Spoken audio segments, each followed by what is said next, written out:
Welcome to the Genius Factory. Enjoy the video. You begin by verifying device compatibility and signing into your ESIM IO account. This avoids roadblocks later. Once done, make sure Wi-Fi is enabled so the device can download the ESIM profile reliably.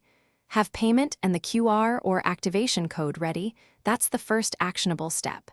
Now open the ESIM IO dashboard, choose the plan, and request the ESIM profile. Doing these fast prevents interruptions and lets you move straight into installation without pausing. Next, you select the purchased plan and request the profile from ESIM IO. Payment triggers profile generation.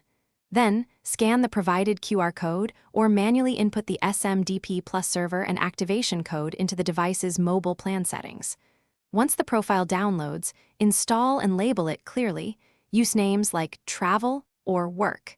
Make sure to assign the profile for data or voice as needed. These middle steps are the most detail-sensitive, so move deliberately and confirm each. Finally, set the new ESIM as your primary data line or keep it secondary depending on use. Toggle roaming if the plan requires it.